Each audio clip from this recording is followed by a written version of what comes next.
这个呢是 Sigma BCN 3D， 使用了一段时间，发现它有点异响，尤其上升下降的时候呢，所以把它的这个叫 Z 轴光轴呢拆下来，它是就是比较简单的这种直线导轨，现在发现问题了，你看见没有？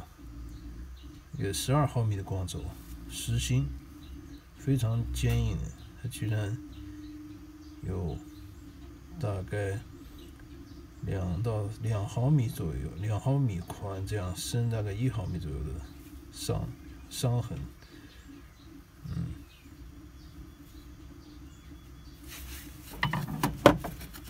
说明电机力量蛮大的，但是具体原因还在查。2根都有，基本上是同样的位置。这是的光轴，直线导轨，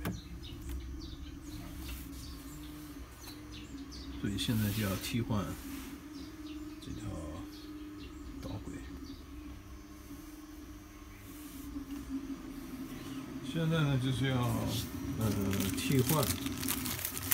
换一套新的这样的一个直线导轨。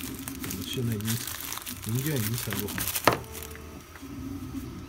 这是轴承，直线轴承。那么这是12毫米的一个钢轴，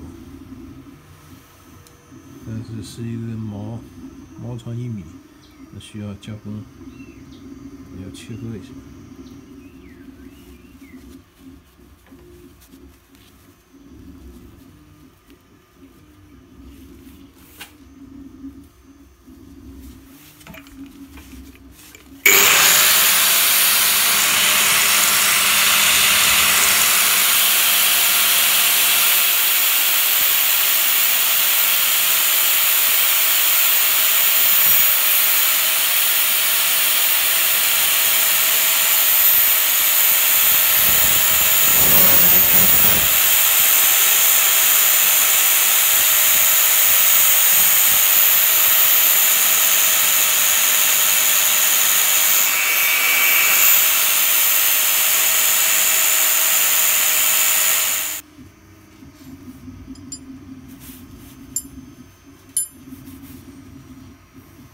日本进口的光轴，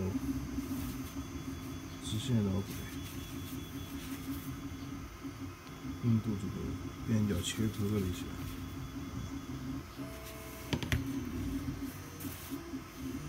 哎。